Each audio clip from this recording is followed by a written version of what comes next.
Le brouillard les engloutissait tout entiers. Chris, Emily et Marcus couraient à l'aveuglette dans les rues, leurs corps hurlant de douleur, leurs esprits sombrant dans la panique. Partout où ils allaient, la ville se déformait. Les bâtiments s'étiraient en formes impossibles. Les trottoirs se repliaient sur eux-mêmes. C'était un labyrinthe sans sortie. Une prison faite de souvenirs et de mensonges. Emily trébucha et s'effondra lourdement sur le bitume fissuré. Chris s'arrêta en dérapant et la releva.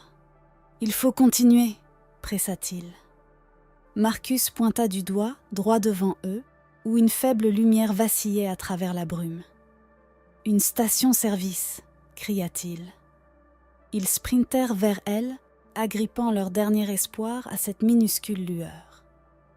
Ils franchirent les portes brisées de la station abandonnée, et l'air intérieur, plus froid, plus immobile, leur offrit un maigre abri. Chris claqua la porte derrière eux. Cela n'arrêterait pas ce qui les poursuivait, mais cela pourrait le ralentir. Ils s'effondrèrent derrière le vieux comptoir poussiéreux, haletants pour reprendre leur souffle. Marcus jeta un œil par une fenêtre fendue, balayant la route vide du regard. « Je crois qu'on l'a semé, pour l'instant. » Emily serra ses bras contre elle, tremblante. « Comment on combat quelque chose qu'on ne peut même pas voir ?» Chris la regarda, sentant la lourde vérité l'envahir. « Je crois qu'on n'est pas censé le combattre. » Il fixa l'infini brouillard à l'extérieur. « Je crois qu'on est censé nous rendre. » Le silence à l'intérieur de la station-service était anormal, dense, comme si même le son avait peur de bouger. Chris essuya ses paumes moites contre son jean, s'efforçant de réfléchir.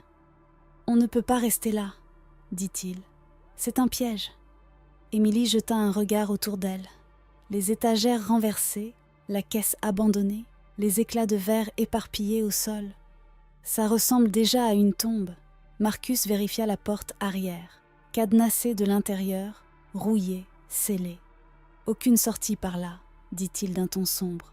Soudain, les lumières au plafond vacillèrent. Pendant une fraction de seconde, Chris crut apercevoir une silhouette dans le reflet de la vitre, une ombre immobile juste à l'extérieur. Il se retourna brusquement. Le brouillard à l'extérieur pressait contre les fenêtres, ondulant comme une créature vivante. Puis vint le coup. D'abord léger, puis plus fort. Encore plus fort. Un martèlement lent et délibéré contre la vitre, comme pour tester leur résistance. Emily recula, les mains plaquées contre ses oreilles. « Faites que ça s'arrête », murmura-t-elle. Marcus attrapa un tuyau métallique derrière le comptoir, le visage dur. Chris s'approcha d'Emily, posant une main ferme sur son épaule. « On n'abandonne pas, dit-il. On est arrivé jusque-là. » Le martèlement cessa. Un nouveau silence tomba. Mais au loin, les murmures revinrent, plus forts, plus proches. Whisper Creek ne les avait pas oubliés, et ne les oublierait jamais. Chris faisait les 100 pas derrière le comptoir, l'esprit en ébullition. « Il doit bien y avoir quelque chose, » marmonna-t-il. « Une sortie. » Marcus força l'ouverture d'un placard de service à l'arrière, fouillant parmi des outils rouillés, des câbles effilochés et de vieux bidons d'essence. « Rien d'utile, » grogna-t-il. Emily fouillait près des étagères brisées, ses doigts effleurant un vieux tapis poussiéreux. Quelque chose attira son attention. Une trappe. « Chris !» appela-t-elle. « Ici !» Ils se précipitèrent à ses côtés. Sous le tapis, dissimulé par des années de crasse, une trappe métallique était fixée au sol. Chris saisit le rebord et tira. La trappe grinça, résistante. Marcus l'aida, et ensemble ils réussirent à l'ouvrir. Un tunnel sombre s'enfonçait sous la station, disparaissant dans les entrailles de la terre. Chris dirigea sa lampe torche vers l'obscurité. « Je n'aime pas ça, » murmura Emily. « On n'a pas le choix, » répondit Chris. Le martèlement contre les vitres reprit, plus fort, plus frénétique. Le brouillard dehors bouillonnait contre les carreaux. Marcus descendit dans le tunnel le premier. Chris aida Emily à le suivre, puis s'engouffra à son tour, refermant la trappe juste au moment où la fenêtre éclatait dans un hurlement de verre brisé. Dans l'obscurité, le tunnel semblait respirer, l'air humide et oppressant. Mais au moins, pour l'instant, ils étaient sortis de la station-service, et ils s'enfonçaient plus profondément encore dans l'inconnu. Le tunnel était étroit et humide, les murs s'effritant sous leurs doigts. Chris ouvrait la marche, sa lampe torche déchirant l'obscurité. Le faisceau révélait des plaques de moisissure, des racines tordues perçant la terre et d'étranges symboles gravés dans la pierre. Emily s'agrippait au bras de Marcus, frissonnante. « Ce tunnel, il est trop ancien, » murmura-t-elle. « Il y a quelque chose qui cloche. » Marcus parla à voix basse. Il a été construit pour quelque chose, pas pour des gens. Ils avançaient prudemment, chaque bruit résonnant dans le silence oppressant. Devant eux, le tunnel se scindait. Un chemin partait sur la gauche, l'autre descendait plus profondément sous terre. Chris hésita. Le tunnel de gauche semblait plus sûr, plus large, mais l'autre, celui qui descendait, émettait une étrange pulsation, presque magnétique. « À gauche », dit rapidement Marcus, mais Chris le sentait. Quelque chose les appelait, depuis les profondeurs. Avant qu'ils ne puissent décider, un bruit surgit derrière eux, un raclement lourd, comme si quelque chose d'immense se traînait dans le tunnel. Le brouillard les rattrapait. Chris fit son choix. « En bas !» cria-t-il. « On descend !» Sans attendre, il s'engouffra dans le tunnel qui plongeait, les autres trébuchant derrière lui. Plus il descendait, plus le passage se rétrécissait, les obligeant bientôt à ramper à quatre pattes. Le brouillard les suivait, toujours juste derrière, respirant avec eux, attendant. Le tunnel s'élargit brusquement, débouchant sur une chambre cachée sous Whisper Creek. Chris se hissa le premier, aidant Emily et Marcus à le rejoindre dans l'obscurité. L'air était froid et sec, saturé de l'odeur de terre ancienne mêlée à une senteur plus âcre, une odeur métallique qui leur irritait la gorge. Chris balaya la pièce avec sa lampe torche.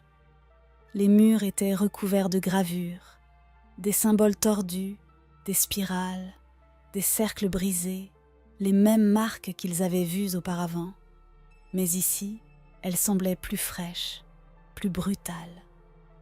Au centre de la chambre se dressait un piédestal de pierre, fissuré et ancien.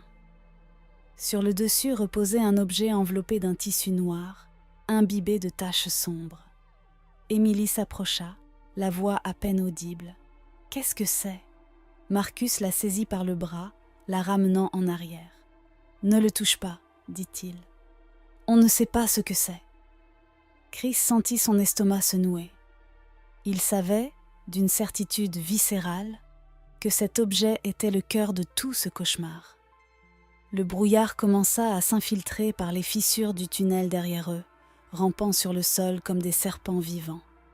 Chris raffermit sa prise sur la réalité. « On termine tout ici, » dit-il. « Maintenant. » Il tendit la main vers le tissu noir, et les murmures explosèrent en hurlements. Chris arracha le tissu noir. En dessous reposait une relique de pierre, dentelée, pulsant faiblement d'une lueur verdâtre maladive. Elle avait la forme d'un œil, fissuré, ancien, mais étrangement vivant. Les hurlements remplirent la chambre, faisant vibrer les murs de pierre, faisant trembler l'air lui-même. Emily se couvrit les oreilles, des larmes coulant sur ses joues.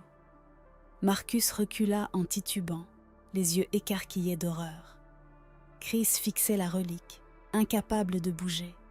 Dans son esprit, des visions éclatèrent. Des images de Whisper Creek avant même que la ville n'existe, quand il n'y avait que des bois et le silence. Il vit les premiers colons, désespérés, gravant les symboles dans la terre. Il les vit emprisonner quelque chose d'ancien et de vorace sous le sol. Et il comprit leur erreur. Ils ne l'avaient pas détruit. Il l'avait seulement enfermé. Et depuis tout ce temps, il attendait. Attendant que quelqu'un vienne le libérer. Chris recula, se tenant la tête. La relique pulsa à nouveau, plus violemment, et le brouillard se précipita autour d'elle, l'enveloppant, la nourrissant. Emily hurla. « Chris, il faut la détruire !» Chris savait qu'elle avait raison, mais comment détruire quelque chose qui n'aurait jamais dû exister? L'œil de la relique s'ouvrit, une fente de ténèbres pures, et le sol sous leurs pieds commença à se fissurer. Les fissures s'étendaient rapidement à travers le sol de la chambre, fendant la pierre ancienne comme une glace trop fine. Chris trébucha vers le piédestal, le cœur battant à tout rompre. « Il faut l'écraser !» cria-t-il. Marcus attrapa un morceau de pierre brisée et le lança de toutes ses forces sur la relique. Le projectile frappa la surface dans un bruit sec, mais la relique pulsa encore plus vivement, encore plus fort. L'œil s'élargit et une bourrasque glaciale les projeta tous en arrière. Emily hurla alors que le brouillard s'épaississait, s'enroulant autour de ses chevilles comme des chaînes. Chris se releva tant bien que mal, étourdi, désespéré. « Marcus, aide-moi !» Ensemble, ils saisirent une lourde chaîne rouillée appuyée contre le mur, vieille, corrodée, mais solide. Ils la balancèrent de toute leur force contre la relique. La chaîne frappa avec un craquement écœurant. Pendant un instant, rien ne se produisit. Puis une fine fissure apparut à la surface de l'œil. La chambre trembla violemment. Les murmures se transformèrent en hurlements stridents. Le brouillard recula, hurlant comme s'il souffrait. Chris frappa de nouveau, rugissant de toutes ses forces. La relique se fissura davantage, laissant échapper une fumée noire par ses blessures. L'œil tenta de se refermer, mais c'était trop tard. D'un dernier coup, la relique éclata en 1000 éclats, et le sol sous leurs pieds s'effondra, les précipitant dans l'obscurité. Ils chutaient. Le monde tourbillonnait autour d'eux, un flot glacé de ténèbres et de brumes hurlantes. Chris s'écrasa violemment au sol, l'air expulsé de ses poumons. Il roula sur le côté, toussant, les oreilles bourdonnantes. Emily gémit tout près, tenant son bras meurtri. Marcus gisait un peu plus loin, du sang coulant d'une entaille sur son front. Au-dessus d'eux, la relique brisée flottait encore, ou ceux qu'il en restait, déversant des flots de ténèbres dans l'air. Le sol sous leur corps était étrange, mou, presque vivant. Chris se redressa péniblement. Il n'était plus dans les tunnels. Il n'était même plus à Whisper Creek. Tout autour d'eux s'étendait une plaine stérile, infinie, sous un ciel noir pulsant d'une lueur verdâtre maladive. Le brouillard y était plus dense, plus lourd, s'enroulant autour d'eux comme un cocon vivant. Emily se releva en titubant, les yeux écarquillés par la terreur. « Où est-ce qu'on est ?» Chris secoua la tête. « Je crois qu'on est nulle part. » Un grondement sourd fit vibrer le sol. Des formes émergèrent de la brume, grandes, maigres, tordues, des dizaines d'entre elles, avançant avec des gestes lents et méthodiques. Elles n'étaient pas humaines. Elles ne l'avaient jamais été. Marcus essuya le sang sur son visage, horrifié. « Je crois qu'on est dans son monde. » Chris serra les poings, refoulant la terreur qui montait. « Alors on se bat. » Les formes s'avancèrent. La brume se referma sur eux. Et dans l'obscurité sans fin du véritable cœur de Whisper Creek, le cauchemar ne faisait que commencer.